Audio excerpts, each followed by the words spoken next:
All right. Well, good afternoon to those on the West Coast and those on the East Coast like me. Good evening. My name is Sarah Lynn. I'm so excited to be your host for today's wrap-up event for Tallo's STEM season. It has been a really exciting month full of employer sessions, Ask Me Anythings, panel, social media engagement. And today's wrap-up event will include a recap of all that we've done this past month, an introduction to Net America, who has incredible STEM apprenticeships to promote and share with us. We're also going to have a panel discussion about STEM with 4 different panelists before we wrap up STEM season.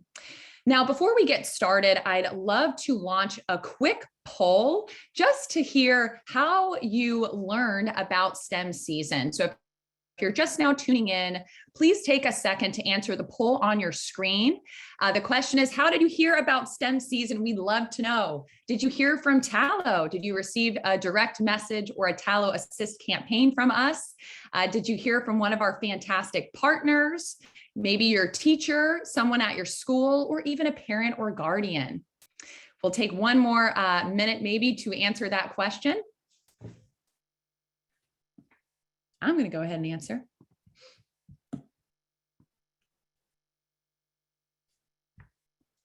Perfect. All right. Well, if you're just now tuning in, we are here at the wrap-up event for STEM season. Thank you so much for joining. Again, my name is Sarah Lynn. I'm a director here at Tallo, and for tonight, I'm just your host. Now, to kick things off, I'd love to introduce my colleague, Jason Mannion, who is our Director of Community and User Growth here at Tallo. Jason is going to be joining me to share some of the exciting highlights from STEM season and a quick recap before we introduce our very first session host, Net America. Jason, take it away. Hi, everyone.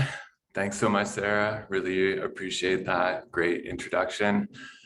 So thank you all for attending today and coming to this culminating event for STEM season. If you haven't yet participated in STEM season, the quick overview is that STEM season started March 1st and it's ending tomorrow. And it's an over month-long initiative where we've brought together the best partners, opportunities, scholarships, internships, all of these related to STEM, all for you, students and young professionals that are interested in STEM. So if you go to the next slide, we're hosting all of this content on Tallo. So we have informational posts and we hosted these Ask Me Everything sessions. So Ask Me Everythings are where we bring industry professionals in STEM directly to you so that you can ask the questions that you're interested in. So we had the CEO of Skillshot, which is an esports company, Todd Harris. We had computer science and cyber operations, Cadet Shiloh Smile speaking. First alumni, First Robotics, who's now working at NASA Johnson Space Center, Jenna Forst. The Director of Health Career Programs at Stride, Dr. Sherry Wilson. An enhancement engineer at Micron, Laura Tilder, and co-founder and CEO of Tech Elevator, Anthony Hughes. And we actually have one more Ask Me Everything that's happening tomorrow. I'm going to drop the link in the chat now, but if you would like to submit your questions now, it is not too late. And so that will be with astronaut and Lockheed Martin test pilot, Colonel Greg Johnson. So I just put that link in chat, but you can submit your questions if you're interested. What is it like to be an astronaut? What is it like to be in space? What was the educational career pathway that led you to be an astronaut and a test pilot at the peak of your career? You can still get those questions in, and so you can comment those on that thread. Beyond that, all of those Ask Me Everything still live on STEM season as well, so you can access them at any time. Next slide. We also collected STEM snapshot videos. And so these are insights from students and professionals across the country. And so we're going to play one for you now. This is a National Geographic Explorer. So She works with National Geographic in Africa. She's one of the recipients of their grants to do research. So I'm going to let her tell you more about her work in Africa.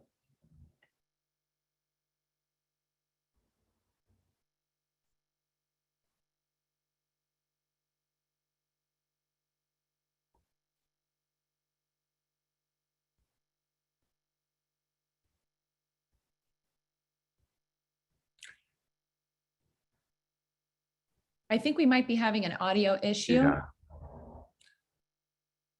All good. We still have those available on the STEM season page. So I'm going to drop the link in chat for that as well. This is where you can find and access all of the content for STEM season all in one place. Hello, my name is Francesca Vitali. I am a National Geographic explorer and I am a wildlife veterinarian and researcher in Kenya. I have the most amazing job, and day in my typical career is actually really fun. I spend most of my days in the bush where I take care of wildlife. Most of the species are endangered, so more and more they need veterinarians to take care of them, for example, when they're injured. And in these days, I'm also focusing on research in order to improve their veterinary care. There's still so much we don't know about most species.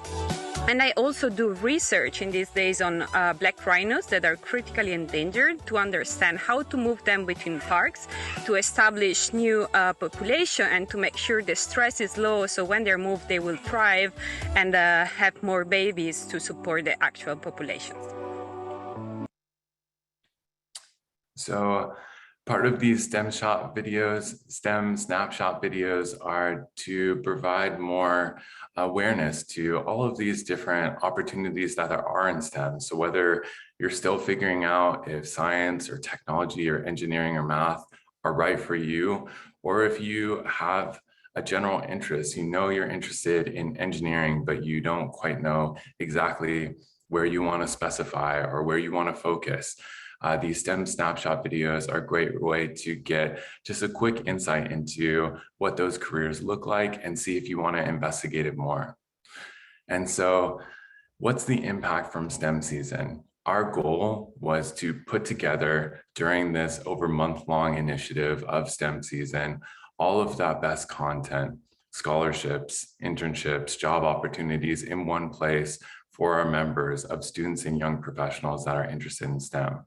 So over the course, starting from March 1st until now, there has been over 1.9 million views and impressions of students and young professionals just like you interacting, viewing, engaging with this content, and over 366,000 unique members that have engaged with STEM season through posting comments and questions for those Ask Me Everythings, watching STEM snapshot videos, checking out those informational emails, and attending events just like this one.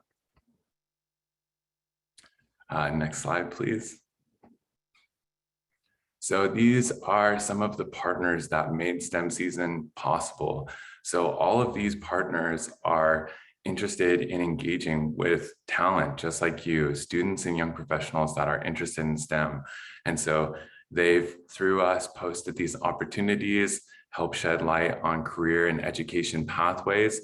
And all of that content is still live and accessible through that link. So you can see all of that on that STEM season link. I'll put that again in the channel. But one last call out to that Ask Me Everything that's happening tomorrow. Part of STEM season, we are offering a $2,500 STEM season scholarship. And actually, just by attending today, you are already entered into that scholarship. But if you want to increase your chances, you can also post questions for that Ask Me Everything with the astronaut and test pilot that we have tomorrow with Greg Johnson. So if you post a question, it increases your chance. It's one more entry into the $2,500 STEM season scholarship. So I will drop both of those links in the chat. But now I'm going to pass it on to one of our partners, Net America, who's going to give you some more information about some opportunities that they have in STEM. So Padma, take it away.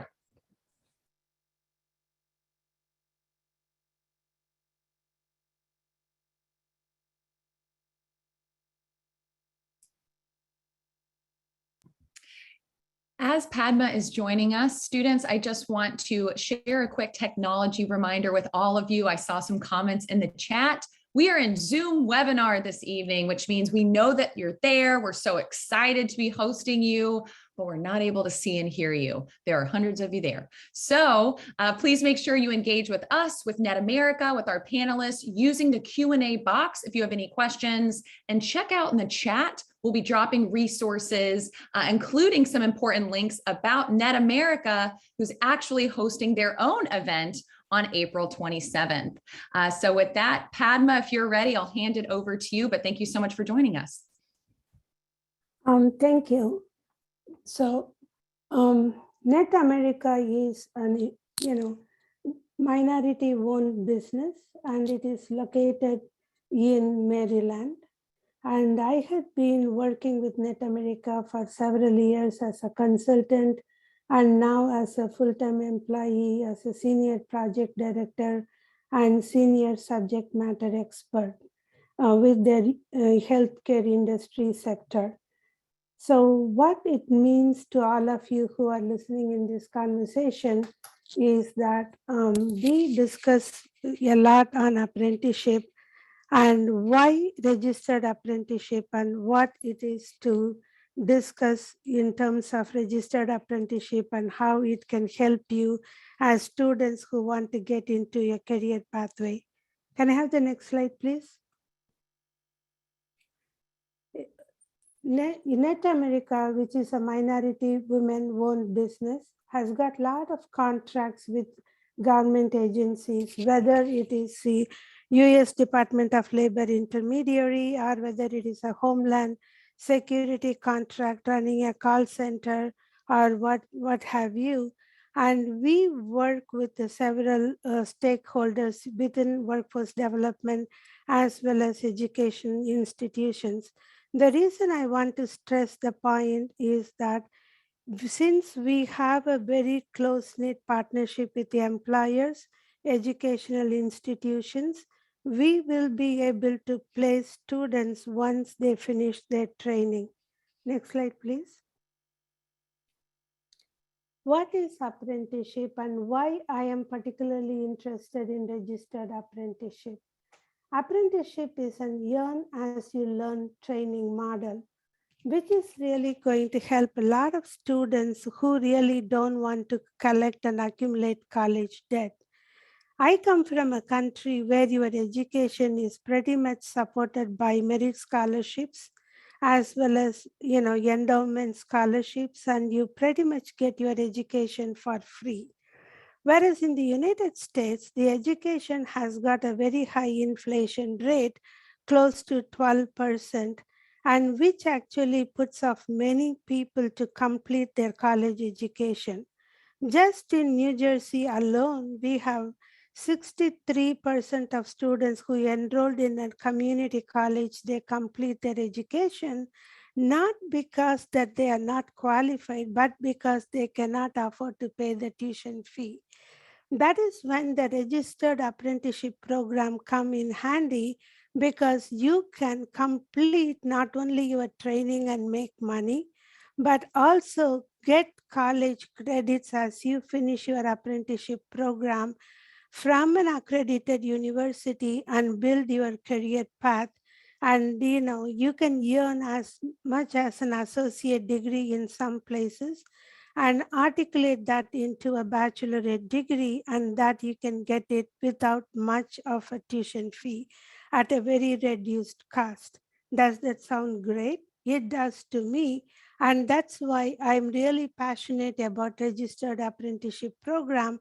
And I have been working on a registered apprenticeship program since 2015, and the government has actually made it better and better. And we have several employers who have actually embraced this registered apprenticeship program. Next slide, please. As I said before, what are the different partners that we work on? Our strategy for our success is that we work with the employers, government agencies, schools, and community-based organizations. And when we were preparing the slide, Terry, my colleague, and I had a discussion why this particular slide is important. It is important from a point of view from a student to know that they are not just taking the training, they are not just doing the registered apprenticeship, but they have a safety net of community-based organizations, employers, faith-based organizations across the country, because Net America works across the board, right? We work in Atlanta, we have partners in California, Oregon, what have you, and we have strong employer partners, and we will be able to help you achieve your dream job. Not that, we also have partnership with CTE School to do an articulation agreement in getting you into your college education as well. So that is the beauty of our registered apprenticeship program as well as our partnership program, because we work with several partners. You may have a question, what happens if your intermediary funding gets done or it dries up? That's why we work constantly on leveraging our other funding. We are constantly submitting funding applications, grant applications, seeking other funds, so to see how we can sustain our program. Next slide, please. So some of our partners, as I mentioned before, are like ICF, which is a huge international energy company, Trinity Health, which is a nationwide healthcare company, Vanguard, Transit, and Staten Island Performing Provider System, Robert Wood Johnson University Hospital, Henry Ford Health System, and many more. I just didn't want to list all of our partners, but we have so many partners and training providers with whom we constantly work and find out about the job openings, and we constantly work with them to improve ourselves. Can I have the next slide? Today, I specifically want to focus on biomedical technician. As we had the pandemic, right, we were all stuck with one thing about vaccine development, and we were all also thinking about how best you can screen somebody for COVID testing. How do you do that? And what are the different technologies one can have? So when we had anthrax bioterrorism, again, the same question came, how quickly you can identify an anthrax, right? So in order to do that, we really need biomedical technician. At one time, biotechnology companies and pharmaceutical companies thought they really needed people with a PhD to do that. But now they changed that idea, and they really want people with the trade skills, like somebody with a PCR technicians, or somebody who can do a DNA sequencing, somebody who can run like a northern blot or a southern blot, or some of those technologies. So what we did was we developed a program called Biomedical Technician, and these people are laboratory workers with a high school or an associate level education, and we train them as a supporting role for the lead scientists and staff in a lab. So they can help facilitate an experimental procedure, and they also can progress in a career ladder, which you would see in the next slide. Can I have the next slide, please? And as you can see that a biomedical research technician, once they complete the classroom training and on-the-job training, which they get with the supervision of a scientist in a real biotechnology company or a pharmaceutical company or a federal lab, they will complete it and get a national level certification. Once they finish the biomedical research technician, they can now move on to becoming a molecular trainee, and a molecular trainee can become a molecular biologist, and they can get a bachelorate degree in molecular biology. So that is how we are building a career pathway in biomedical technician. And you can see the average wage in their salary while they are going through the training. Next slide, please. Padma, we're at time, so we'll have to wrap up in the next minute. If there's any closing remarks that you'd like to share. No, I actually talked to you about the top skills, that some of them are like, PCRing and sequencing and, electrophoresis skills. And if any of you are interested, you can go to Net America website, or we can drop you the link for Net America website in the chat box, and you can contact any one of us, and we will be able to provide the we will be able to provide you with other and additional information. And that's pretty much what we wanted to tell you today.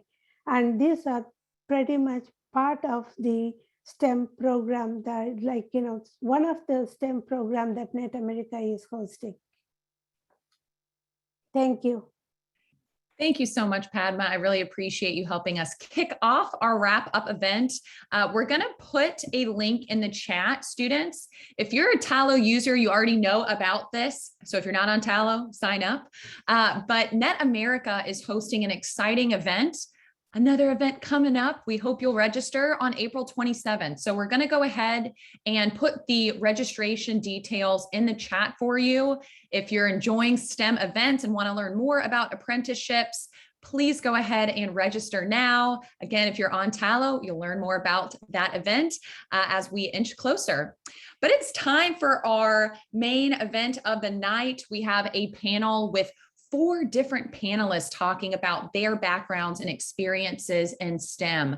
So I'd like to again thank all of the students who are tuning in from around the country to learn about careers and educational pathways in this in-demand industry. Now, for the next 30 minutes, I'll have with me 4 panelists. As I mentioned, I'm going to allow them to introduce themselves and their role, but I'm really excited to include Elisabeth from Tech Elevator. We have Jennifer from the Citadel, Les from Stride, and Erin from Walmart. Now, I think we do have all of our panelists with us. I'll give everybody just a second. Here we are all coming on video. Perfect. Let's dive right in. We only have about 30 minutes. I think it'd be most helpful to kick things off with a round robin introduction. So Elisabeth, you are the first box on my grid. Do you mind kicking us off by introducing yourself and your role at Tech Elevator? Yes. Hi. Thanks, everyone. I'm so happy to join you today, although it's the end of my workday and I'm very tired now. But yes, I am actually an alum of Tech Elevator, which is a software development boot camp. My role professionally is that I am a software developer at a consulting firm called Kin and Carta. And it's been really exciting. That's all you asked me to say, so I'll just pass it off to the next person for now. Perfect. Erin, you're next on my screen. Right. My name is Erin Myers. I'm a senior manager of talent acquisition at Walmart, and I support, me and my team support, I should say, all of Walmart global tech. So filling roles from software engineering, data scientist, technical program managers, all of the above. Fantastic. Thank you, Elisabeth. Thank you, Erin. All right, next in my grid, I see Jennifer. Hi, I'm Jennifer Albert. I'm the director of the STEM Center at the Citadel, which is the Military College of South Carolina in Charleston, South Carolina. So we do a lot of programming for students, such as VEX robotics competitions, Science Olympiad, those sorts of things, to keep students interested in STEM and hopefully continue on in STEM. Wonderful. Thank you for joining us, Jennifer. And last but not least, Les, please introduce yourself. Sure. Les Ottolenghi, the Chief Information and Technology Officer with Stride. My background as it relates to STEM is really applying my education in STEM to a number of different roles, which I think is what STEM offers. So I look forward to this panel and the opportunity to talk about STEM. Fantastic. Well, Les, I'm going to stick with you for just a second. The Sure. very first question that I have, at a very high level, we have over 100 students who are tuning in from all across the United States. I'm sure many have joined other STEM season activities and have a baseline understanding. But for those tuning in who are thinking, what is STEM? Do you mind introducing us to what STEM is as an industry or an umbrella term, and why is it so important? You know, STEM is critical to a number of things in what I would call the 21st century and where we are for our careers and our lives. Because careers and lives right now are combined, if you think about it. We are online all the time, we're connected, we're touching digital devices, we're part of both the technical world and a creative world. And what I love about STEM is that it requires analytical thinking, but innovation. It requires active learning and then learning strategies throughout your life. Technology use and then monitoring and controlling that technology in a way that is properly designed, that can demonstrate leadership and social influence. Think about STEM and some of the people who have applied STEM, and we all recognize are leaders either in their industry, their career, or social movement. Think of a person like Elon Musk, okay? Probably an overused example. There's somebody who had in their education the application of STEM. Lots of engineering, lots of technology, learning how to code, then applying it in innovative ways that fundamentally change the world. So STEM is really the study and the use of science and technology and thinking about math and your education, but it's also about the creative application. And I think we're at a moment in time, particularly in this century, where the people who have the STEM skills really define how we're going to live and how we're going to solve big problems. Right. And it's because these types of educational outcomes of problem solving, scientific methodology, using data and evidence, and technical proficiency and mental fortitude and resilience and real-time strategies. I know that you had a person who was speaking about esports earlier, and I'll shorten my comments here, so I will make certain we're within time. But you know, esports to me is a fascinating area because everybody loves to play video games. There's 4.5 billion people playing video games every day. And you've got a game like Minecraft, which is maybe not a game, maybe it's a world, but also maybe it's a game, maybe it's a place to code. It is very representative of outcomes of STEM. You can learn things, you can apply skills, and you can be within a technology that then demonstrates higher cognitive values and better attitudes. And ultimately, interactive ways to work with other people for real-time strategies and communication skills. So I love STEM because it's not purely one thing. It's not purely science. It's really the basis and foundation of what we do today and the positive outcomes we experience in our society.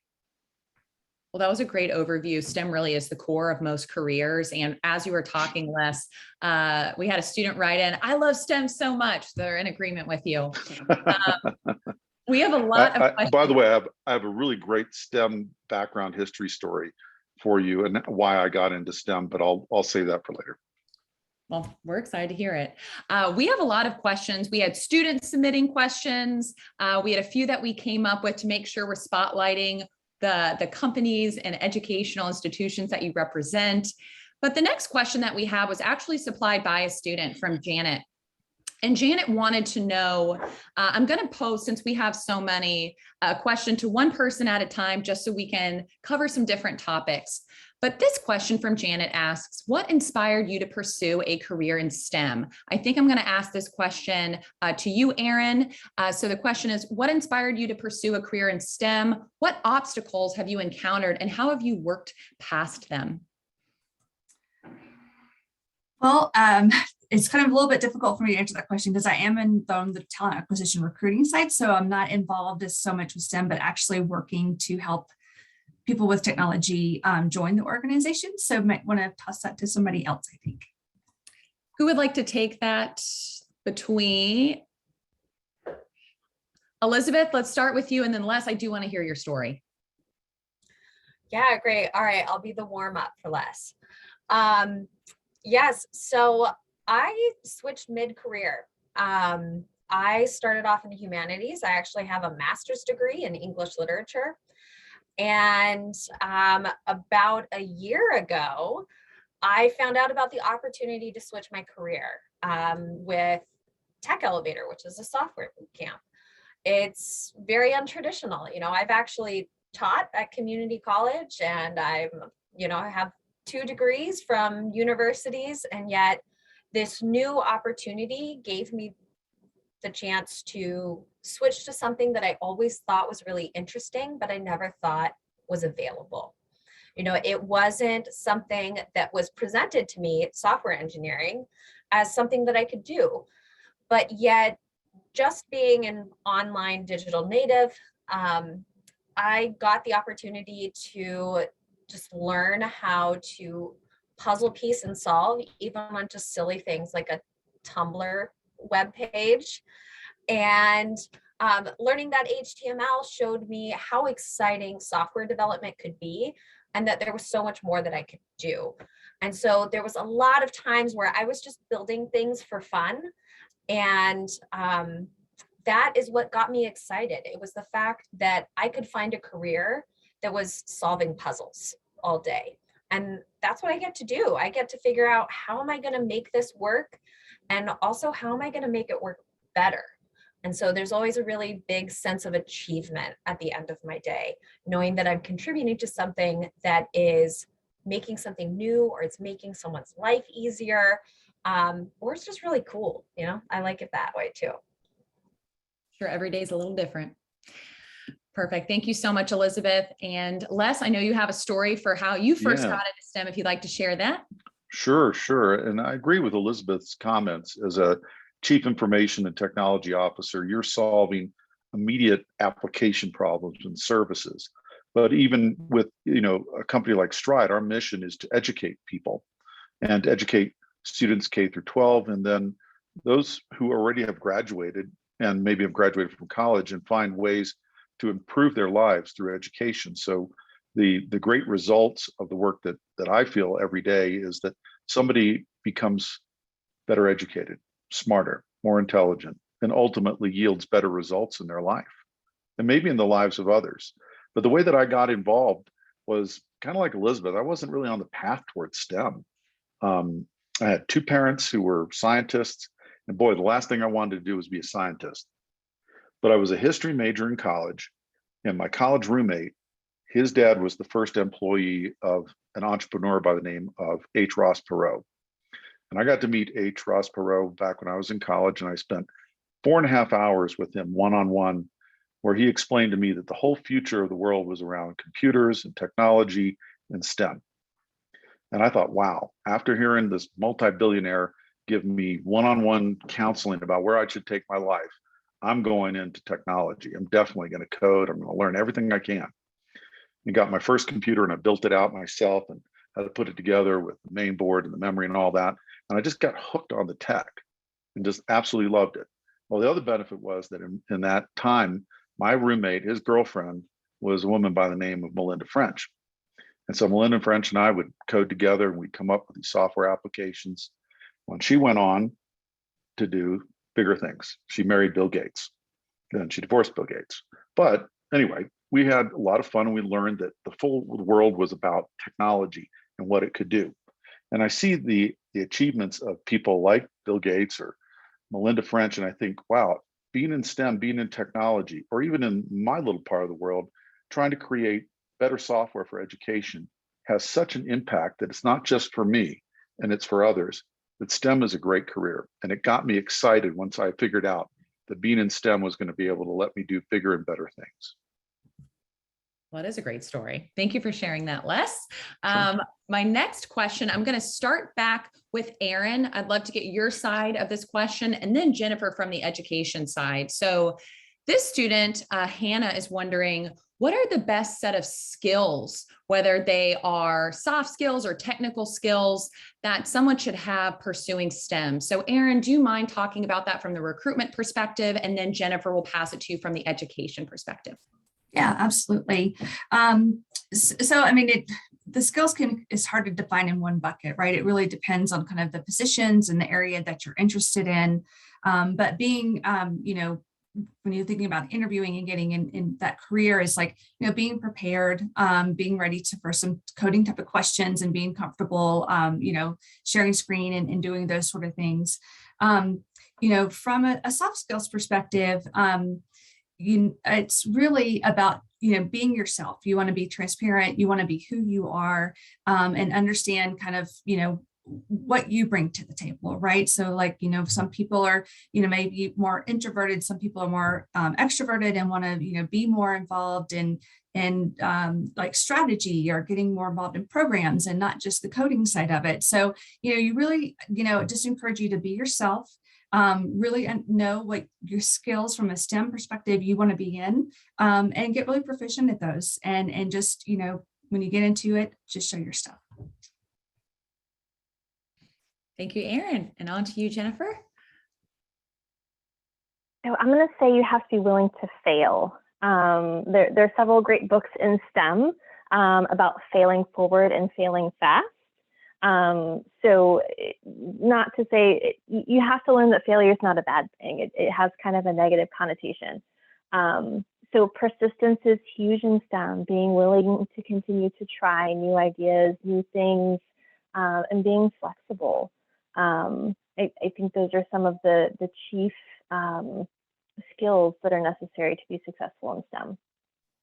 I love that, failing forward. I have not heard that before, and I see a lot of nodding heads. So I think everyone's in an agreement that is a wonderful skill to have. So appreciate you hitting on that, Erin and Jennifer. The next question I have, we're going to start with you, Elisabeth. We had a lot of questions from students about the future of STEM. I know that's hard to answer because there's a lot of different careers and opportunities within STEM. But we have Peyton from Alabama Virtual Academy wondering, so again, we'll start with you, Elisabeth, where do you see STEM evolving, maybe in the next 5 to 10 years, or even just with Tech Elevator? Yes, I think something really key is that STEM is really all about how things change and keep changing. You don't go into STEM to keep doing the same thing every day.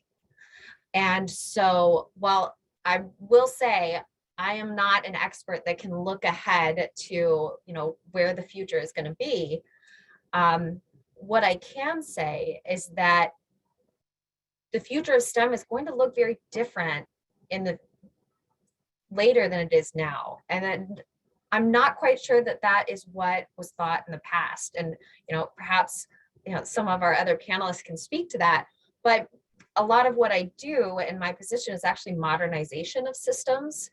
And a lot of systems were built with the original idea 20 years ago that this was going to be the language that you're going to retire maintaining the system on this language. And that's not the case. It's really not the case. And so now you have a whole bunch of new modernization efforts, and you're going to be learning new languages. You're going to be learning new technologies, new frameworks, just new conceptual ways to think of programming all throughout your entire career. And I'm speaking obviously from the software side of things, but this applies in all of the rest of them.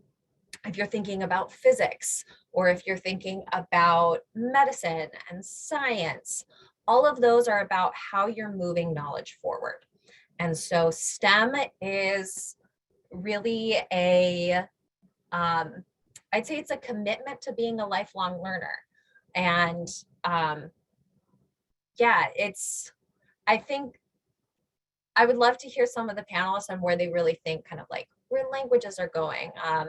I will say there's a lot of hype right now around metaverse, and I don't think anyone should ignore that because it has the potential to be something really interesting in the future. But yeah, there's a lot for the future. And I think the biggest thing is just remember that you're always going to get something new and exciting throughout this career. That's great. And you hit on another important skill, being a lifelong learner. Yeah, everything within STEM is constantly evolving and changing. So I'd like to keep it open for a second. Would anyone like to add to that from their perspective, where they see the evolution of STEM, maybe just in the next 5 years before we head to the next question? Let's head to the next question then. All right, there are a lot, just asking general advice. And so Jennifer, one question I'd like to pose to you is, This student is wondering specifically, Raylan, a piece of advice you would have for your younger self when first exiting college. Of course, you're representing the Citadel in our backyard here in Charleston, South Carolina. We love the Citadel. Any advice that you would give for someone who's just leaving college and entering the STEM workforce? I would say be flexible. I never planned to go to grad school. And now I teach grad school. And I think Elisabeth is a great example. You never really know where your career is going to go. So you need to be open to opportunities as they present themselves and continue to pursue opportunities. There are so many amazing things happening in STEM around the world and new careers being born every day, that you have to stay open to those opportunities and pursue them when they pique your interest. And even if you don't necessarily get that thing that you're searching for, sometimes you get this other thing that's even better. For an example, my grad assistant right now didn't get into medical school. So he was really bummed, and he started looking for other jobs. So we found him a job teaching, and he's in love and has kind of forgotten medical school and is really passionate about teaching. And his entire demeanor has changed because that one door happened to be closed, and he found this other path that he seems to enjoy even more. So it's really important to keep your options open. I think that's great advice for any career and any industry students, but especially in STEM. All right, so lots of questions to go in about 15 minutes. Erin, from where you sit on the side of recruitment, we had a few questions about the importance of diversity in STEM. And of course, I'm looking at a panel with 3 women, which is very exciting. Les, I'm still very excited to have you as well. But of course, diversity is super important in STEM. And so Samantha is wondering, what can companies and those specifically in the STEM industries do better to have more diversity, and why is diversity important within STEM or any career field? Absolutely. And diversity is important, just diversity of thought, right? So just to bring different ideas to the table, and that's how companies and innovations continue to grow and happen, right? So that's why diversity is so important in any position, but obviously in STEM as well. And companies have evolved and are trying new things, right, to try and get more people involved in STEM. We stood up our formal STEM program in 2013, and it looks so different today than it did then, like as we've kind of grown through the process. This year, this past like 12 to 18 months, we've been doing some things. We've gotten involved with some boot camps. We're working with Hacker Right, who partners with women to kind of help, get more women involved. And then also Data Science for All, which also focuses with women and persons of color. So, we're continuing to look at STEM and how we can get more involved to other parts of our organization. We have fellowships. We also have the apprenticeships. For all of our store associates, we have a program called Live Better You. So it's a free college program, as well as other certification type of programs that our store associates and all associates can take or have available. And with that, it's been kicked off for the last 3 or 4 years, I think. And we now have a home office pathways. So it's basically like an internship for our store associates as they kind of, want to get into different careers. So it's just, just constantly thinking of new ways to approach it. Thank you for answering that, Erin. That was great information for us. I appreciate it. We have now just about 10 minutes. So what I just noticed is the Q&A has been very active. So I'm going to ask each of you one focused question about your organization, and then we're going to dive right into the audience supplied Q&A. I know you're there, students. I don't want to ignore you, so we're going to get into your questions in the last 10 minutes. Les, the first directed question I have for you and Stride, of course, Stride is a leader in online curriculum and has been for over 20 years. So that being said, what type of pathways are available to students at Stride schools that are passionate about pursuing STEM? Sounds like from the questions, we have a bunch of Stride students who are already tuning in. Yes, so we have a number of different pathways. Clearly for medical technology, computers, software development, technologies that are related now as we expand what is called Career as a Platform, a new initiative for the company into any number of industries where technology is the foundation. So think of aerospace, or if you think about AI, and it's not just a component of computer science, but data and computer science with the application of math and with the understanding of certain types of outcomes. Energy and environmental science, a whole host of what we would all look at as these 21st century STEM-based careers. So it's not simply computer science. It doesn't mean simply being singularly a medical technician. It means looking, as Elisabeth said earlier, more broadly at your career and how you will want to apply what you learn and what you know. So Stride provides a whole set of pathways for that, and inclusive of that are some of these new career pathways. I mentioned esports before. We have an esports program which provides career pathways not just for game design, but also for tournament management, hospitality, all of the things that support the broadcast side and the streaming side of esports. And since we know that as a foundation of video gaming, competitive video gaming, there's a lot of math, there certainly can be some science, and there can be the application of technology and software, and as well as just the basics of networking and connected systems. There's a lot of pathways to any number of the fields which we support in education. Fantastic. And Les, where would you recommend that students go to learn more about those pathways if they're not currently a Stride student but want to be? Obviously, the Stride Learning Solutions, Stride on our website, Stride Inc. But of course, you can also reach out to us as we start to produce more of these programs independent of just the core curriculum, but are part of our learning enrichment offerings. You'll be able to see Stride and Strider games. And under Stride Learning, you'll find a number of the subsites or programs that are related to these career paths. Great. Thank you. So go online. Perfect. Yeah. A lot to do when you Google students. Okay. On to you next, Jen. And I love talking about the Citadel. They join a lot of our events, and it's such a great university in our backyard. So Citadel is wondering, or sorry, we are wondering for you, Jen, at the Citadel, how does the Citadel provide a campus experience different from most colleges and universities? I'm sure there's some obvious answers there, but what sets the Citadel apart? Sure. So we are a senior military college, which means everybody on campus wears a military uniform and is part of the South Carolina militia. So a little odd walking around campus and seeing everybody in uniform. But our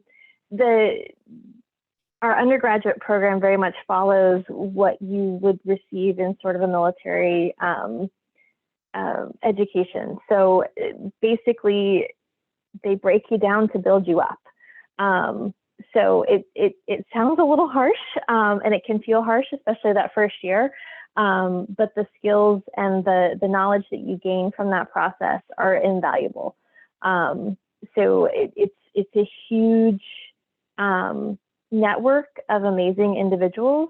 Our alumni network is probably as good as almost any other institution in the world, potentially a little bit stronger.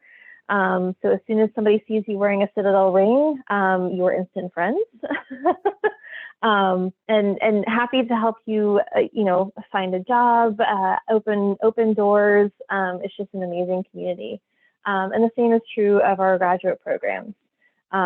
It's a group of faculty that are very committed to their students as a teaching institution. So most of us have been there for a significant period of time. This is my 7th year there, and I'm still one of the youngest ones there. A lot of our faculty have been there 20 plus years. which isn't true of most institutions. So people go there to stay and to be part of that community for life, which is very unique. But we focus very much on leadership. So it's leadership in whatever field you plan to study. Only 30% of our undergraduates actually commission into the military. So the purpose isn't to pursue necessarily a military degree, but using that that methodology to help you become the best leader that you can possibly be. Wonderful. Thank you so much, Jennifer.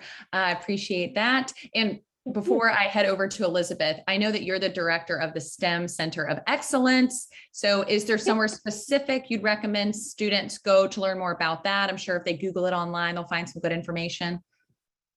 Sure. Our website is citadelstemcenter.org, or you can find us through the Citadel's website. We're primarily there to reach out to K-12 students and teachers. So we try to bring students on campus. We do field trips, we do student competitions. One, to try to provide every opportunity for students to be involved in STEM, but also to help them get to know the Citadel as well. Lovely. Thank you so much, Jennifer. I appreciate it. All right, Elisabeth, the question I have for you is coding boot camp. I'm sure a lot of students heard that and are wondering, what does that look like? So if it's possible, could you walk us through maybe what a week or even a day might look like in a coding boot camp? Yes. So a coding boot camp is essentially trying to pack all of the hours that you would take of technical education in software development or software engineering and trying to smoosh it down into as small of a time as possible. And so actually, one of my classmates was an Army veteran, and he said, this really is a boot camp, and I've been through boot camp.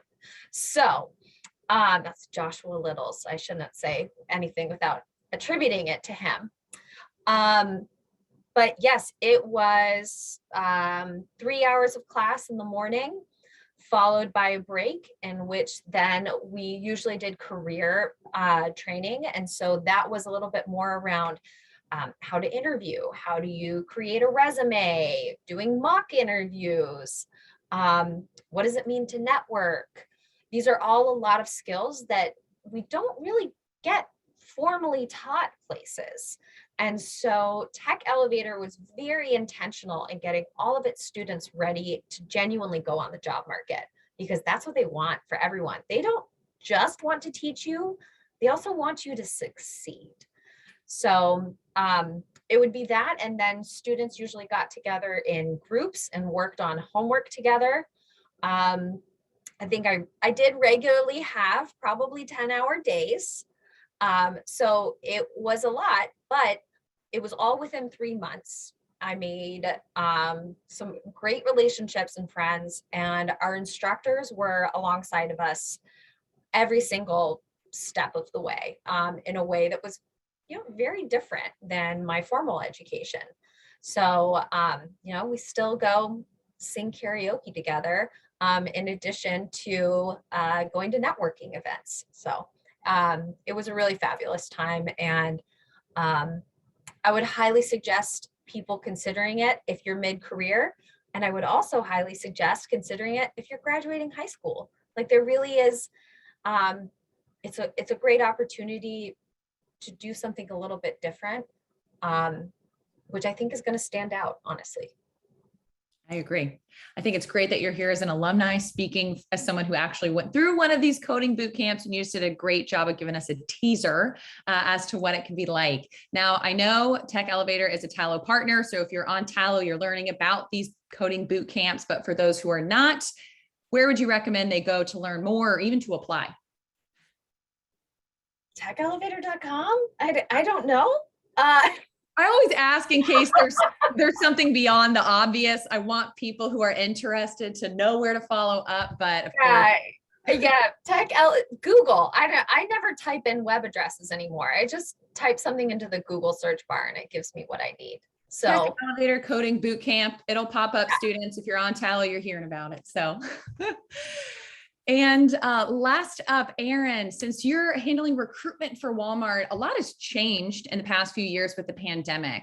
How have you adapted in that environment? And what would you say are the most in-demand STEM jobs that Walmart currently has for all the students tuning in or job seekers?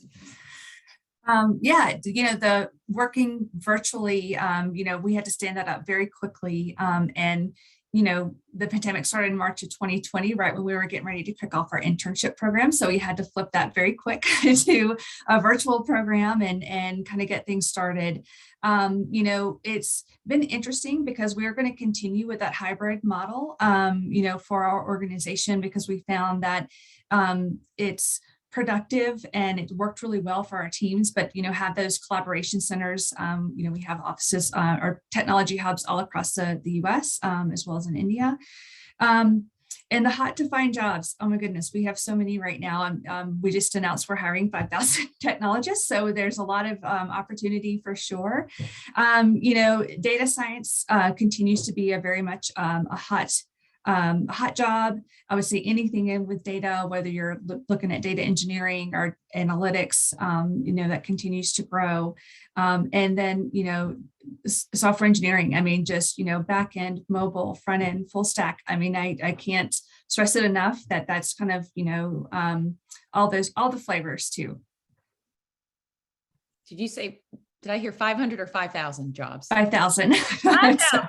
Yeah. There's a lot of STEM jobs with Walmart, of course. There's a lot of online shopping and things related to that. So there's so many careers beyond what immediately comes to mind with Walmart. And with that, we are actually over by a minute. Students, most of you submitted your questions ahead of time. That's where we were able to ask the questions to our lovely 4 panelists today. But if your question was not answered, I do encourage you to check out the Tallo Community. We have all different interesting forums where you can keep asking these questions, learn from others. And we do really appreciate Elisabeth, Jennifer, Erin, and Les joining us to help wrap up our STEM season. Appreciate the 4 of you. Thank you for your time. Bye, everyone. All right. With that, we're going to be wrapping up today. This was a fun hour. I know I enjoyed myself. Every time I join one of these events, I feel like I learn so much. So in closing, I'd like to give a final thank you to all of our speakers today. We had Padma with Net America. She did a wonderful job showcasing apprenticeships. And don't forget, in the chat, scroll back and find the registration for their April 27th event. And of course, we had an awesome STEM season recap with Jason. I have to give a huge shout out to Jason, my coworker, for being the visionary behind STEM season in addition to STEM ecosystems. Thank you for putting on such a wonderful event. And of course, all of the wonderful panelists who I just had the pleasure of speaking to and talking about all different topics in STEM, the Citadel, Stride, Tech Elevator, and Walmart. The options in STEM are endless. Thank you so much again to everybody who tuned in. We will be sending out a recording as well as some helpful resources to stay connected to all of our great session hosts. But with that, on behalf of Tallo, I thank you for your time. Appreciate you carving out some of your afternoon or evening to be with us. And with that, we will close out STEM season and your future in STEM. Thank you so much, everyone.